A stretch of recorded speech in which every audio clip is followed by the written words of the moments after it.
Hello friends, இன்றைக்கி நம்ம பார்க்க போகிறது கோதுமை மாவில் பிஸ்கெட் செய்கிறது அப்படிங்கிறது தான். இதுக்கு 1 கப் அளவு கோதுமை மாவு எடுத்துருக்கிறேன்.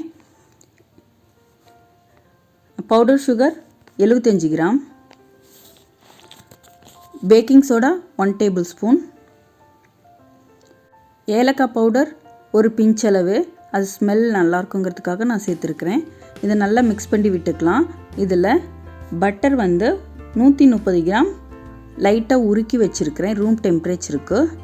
அதையும் சேர்த்து இதை நல்லா பெரட்டி விட்டுக்கலாம். மாவோட ஃபஸ்ட்டு பட்டரையும் நல்லா மிக்ஸ் பண்ணிக்கலாம்.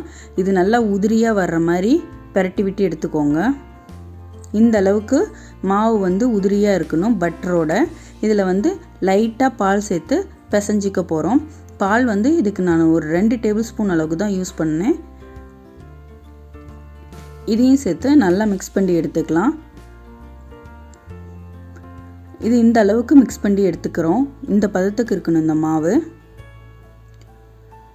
இப்போ ட்ரேவில் பட்டர் ஷீட் ஃபஸ்ட்டு போட்டுக்கலாம். அப்போ தான் பிஸ்கெட் ஒட்டாத வரும். இன்றைக்கி பிஸ்கெட் நம்ம நம்பர்ஸில் செய்ய போகிறோம்.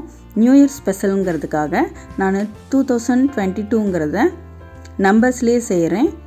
அதாவது ஃபஸ்ட்டு இது மாதிரி ரோல் பண்ணி எடுத்துக்கோங்க. அதை 2ங்கிற நம்பருக்கு மாதிரி நம்ம சேஃப் கொண்டுட்டு வருவோம். இது ரொம்ப ஈஸியாக தான் இருக்கும். இதுக்கு மேலே பட்டர் ஷீட் வச்சு லைட்டாக ரோல் பண்ணி எடுத்துக்கலாம். இப்படி ரோல் பண்ணி எடுக்கிறப்ப நம்மளுக்கு பிஸ்கெட்டோடைய திக்னஸ் வந்துடும்.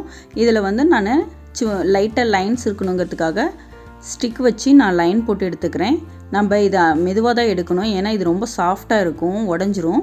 அதே மாதிரியே 0ங்கிற நம்பரையும் நம்ம இதே மாதிரியே போட்டு எடுத்துக்கலாம். இதே போலவே எல்லா நம்பர்ஸையும் போட்டுட்டு அவனை 330க்கு ப்ரீ ஹீட் பண்ணிவிட்டு 20 மினிட்ஸ் விட்டு எடுத்தோம்னா நம்மளுக்கு சூப்பரான குக்கீஸ் ரெடி ஆகிடும். நார்மலாக செய்கிற குக்கீஸை விட இந்த மாதிரி செய்கிறப்ப குழந்தைங்களுக்கும் இன்ட்ரெஸ்ட்டாக இருக்கும்.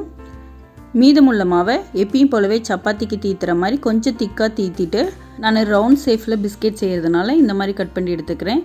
இந்த பிஸ்கெட் ஓரளவு திக்காக இருக்கணும், ரொம்ப சன்னமாக போடக்கூடாது, இந்த அளவு திக்காக இருக்கணும். டிசைனுக்காக நான் பிஸ்கெட்டில் ஹோல் போட்டு எடுத்துருக்கிறேன். இதுவும் அதே மாதிரியே நம்ம அவனில் வச்சு எடுத்துடலாம். அவனில் வச்சு எடுத்து ஒரு 10 நிமிஷம் ரெஸ்ட்டு விட்ட பிறகு இது எப்படி இருக்குன்னு பார்க்கலாம். பாருங்கள், நம்மளுக்கு சூப்பரான குக்கீஸ் ரெடி ஆகிடுச்சு. நீங்களும் இதை ட்ரை பண்ணி பாருங்கள்.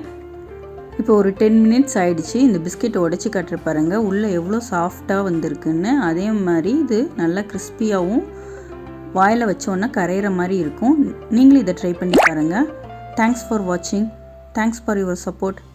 Wish you happy new year.